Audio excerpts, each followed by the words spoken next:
ನಿಮ್ಮ G Kannada ನ್ಯೂಸ್ನ exclusive story. ಕಂದಾಯ ಇಲಾಖೆಯಲ್ಲಿ ಮಹತ್ವದ ನಿರ್ಧಾರವನ್ನ ಕೈಗೊಳ್ಳಲಾಗಿದೆ. ಅನಗತ್ಯವಾಗಿರುವ ಕಡತಗಳನ್ನ ನಾಶಪಡಿಸೋದಕ್ಕೆ ಡಿಸೈಡ್ ಮಾಡಲಾಗಿದೆ. ಇದು ಜಿ ಕನ್ನಡ ನ್ಯೂಸ್ನ ಎಕ್ಸ್ಕ್ಲೂಸಿವ್ ಸ್ಟೋರಿ. ಕಂದಾಯ ಇಲಾಖೆಯಲ್ಲಿ ಒಂದು ಮಹತ್ವದ ನಿರ್ಧಾರವನ್ನ ಕೈಗೊಳ್ಳಲಾಗಿದೆ. ಅನಗತ್ಯವಾಗಿರುವ ಕಡತಗಳನ್ನ ನಾಶಪಡಿಸಲು ಡಿಸೈಡ್ ಮಾಡಲಾಗಿದೆ. ವಿವಿಧ ಕಚೇರಿಗಳಲ್ಲಿ ಕಡತಗಳು, ರೆಕಾರ್ಡ್ಸ್ಗಳು ಮುಕ್ತಾಯಗೊಂಡಿವೆ. ಈ ಕುರಿತು ರಾಜ್ಯ ಸರ್ಕಾರ ಒಂದು ಮಹತ್ವದ ಸುತ್ತೋಲೆಯನ್ನ ಹೊರಡಿಸಿದೆ. ಇಲಾಖೆಯ ಪ್ರಧಾನ ಕಾರ್ಯದರ್ಶಿ ರಾಜೇಂದ್ರ ಕಟಾರಿಯಾ ಈ ಬಗ್ಗೆ ಆದೇಶವನ್ನ ಹೊರಡಿಸಿದ್ದಾರೆ.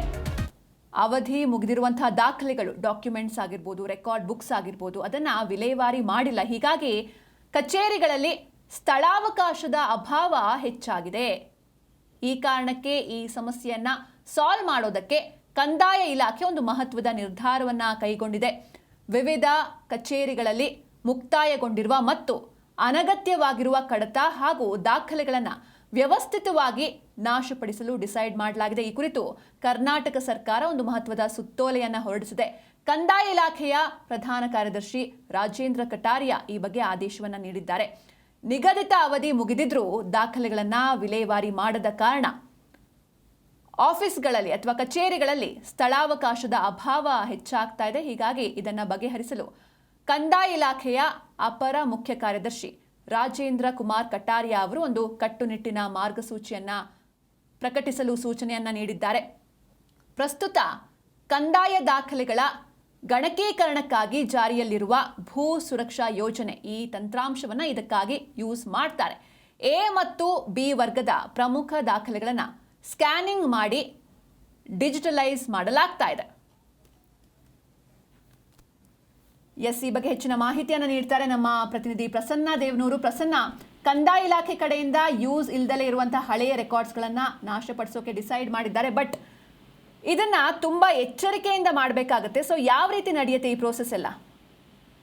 ಈಗ ಸಿಂಚನ ಬಹಳ ಇಂಪಾರ್ಟೆಂಟ್ ವಿಚಾರ ಅಂತಂದ್ರೆ, ನಮ್ಗೆ ಗೊತ್ತಿದೆ ಈ ಲ್ಯಾಂಡ್ ರೆವಿನ್ಯೂ ಆಕ್ಟ್ ಬಂತಲ್ಲ, ಅದು ಬಹಳ ಹಿಂದಿನಿಂದ ಬಂದಿರುವಂತದ್ದು. ಲ್ಯಾಂಡ್ಗೆ ಸಂಬಂಧಪಟ್ಟ ಎಲ್ಲಾ ಮೂಲ ದಾಖಲೆಗಳೆಲ್ಲವೂ ಕೂಡ ಪೇಪರ್ ಸ್ವರೂಪದಲ್ಲಿದೆ.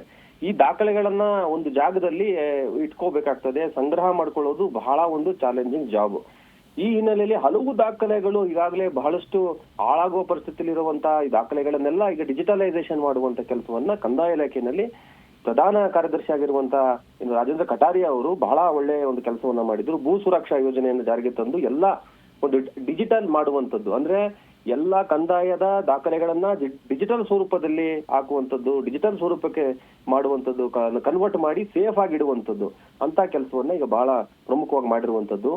ಈ ದಾಖಲೆಗಳ ವಿಲೇವಾರಿ ಕರೆಕ್ಟ್ ಆಗಿ ಹಳೆ ದಾಖಲೆಗಳನ್ನು ಇಟ್ಟುಕೊಂಡು ಡಿಜಿಟಲೈಸೇಷನ್ ಆದ್ರೂ ಕೂಡ ಹಾಗೆ ಇಟ್ಟಿರೋ ಹಿನ್ನೆಲೆಯಲ್ಲಿ ಈ ದಾಖಲೆಗಳನ್ನ ಸಂಗ್ರಹಿಸುವಂತ ಅಭಿಲೇಖಾಲಯಗಳು, ಅಂದ್ರೆ ಆ ದಾಖಲೆಗಳನ್ನ ಸಂಗ್ರಹ ಇಡುವಂತ ಜಾಗಗಳು, ಅಲ್ಲಿ ಜಾಗದ ಕೊರತೆ ಎದುರಾಗ್ತಾ ಇದೆ. ಅಂದ್ರೆ ಹೊಸ ದಾಖಲಾತಿಗಳು ಬಂದಾಗ ಇಡಲಿಕ್ಕೆ ಜಾಗ ಇಲ್ಲ. ಆ ಹಿನ್ನೆಲೆಯಲ್ಲಿ ಈಗಾಗಲೇ ಈ ತರ ಸಮಸ್ಯೆ ಬಂದ್ರಿಂದ ಕಟಾರಿಯಾ ಅವರು ಪ್ರಮುಖವಾದಂತಹ ಮಾರ್ಗಸೂಚಿಗಳನ್ನ ಪ್ರಕಟಿಸಿರುವಂತದ್ದು. ಈ ಭೂ ಸುರಕ್ಷಾ ಯೋಜನೆ ತಂತ್ರಾಂಶದಲ್ಲಿ ಈಗಾಗಲೇ ಲಕ್ಷಗಟ್ಟಲೆ, ಕೋಟಿಗಟ್ಟಲೆ ಏನು ಪ್ರಾಪರ್ಟೀಸ್ಗಳಿದೆ, ಆ ಎಲ್ಲಾ ಪ್ರಾಪರ್ಟಿಯ ಎಲ್ಲಾ ಮೂಲ ಸ್ವರೂಪ ದಾಖಲೆಗಳನ್ನು ಈಗ ಡಿಜಿಟಲ್ ಸ್ವರೂಪದಲ್ಲಿ 2-3 ಸರ್ವರ್ಗಳಲ್ಲಿ ಅತ್ಯಂತ ಸುರಕ್ಷಿತವಾಗಿ ಜೋಪಾನವಾಗಿ ಇಡಲಾಗಿದೆ.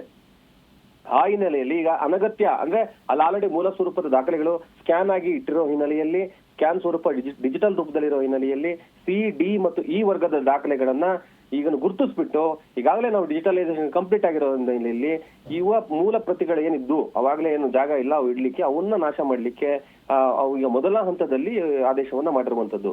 ಈ ವಿಶೇಷ ತಂತ್ರಾಂಶವನ್ನ ಬಳಕೆ ಮಾಡ್ಕೊಂಡಿರುವಂತದ್ದು.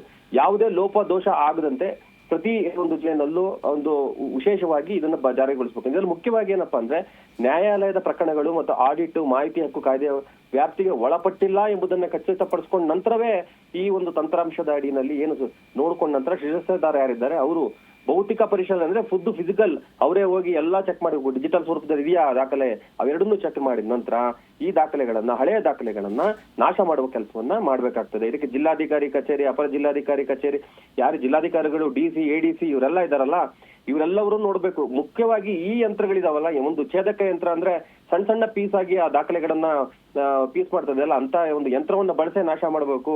ಸಣ್ಣ ಪುಟ್ಟ ಪೀಸಸ್ಗಳು, ಅಂದ್ರೆ ದೊಡ್ಡ ಪೀಸ್ಗಳು ಉಳಿದ್ರೆ ಮತ್ತೆ ದಾಖಲೆಗಳನ್ನ ಏರುಪೇರು ಮಾಡುವಂತ ಸಾಧ್ಯತೆ ಇರೋ ಹಿನ್ನೆಲೆಯಲ್ಲಿ ಚೂರು ಸಣ್ಣ ಸಣ್ಣ ಪೀಸ್ಗಳಲ್ಲಿ ಅದನ್ನ ನಾಶ ಮಾಡಬೇಕು ಅನ್ನುವಂಥ ವಿಚಾರವನ್ನ ಹೇಳಿದ್ದಾರೆ.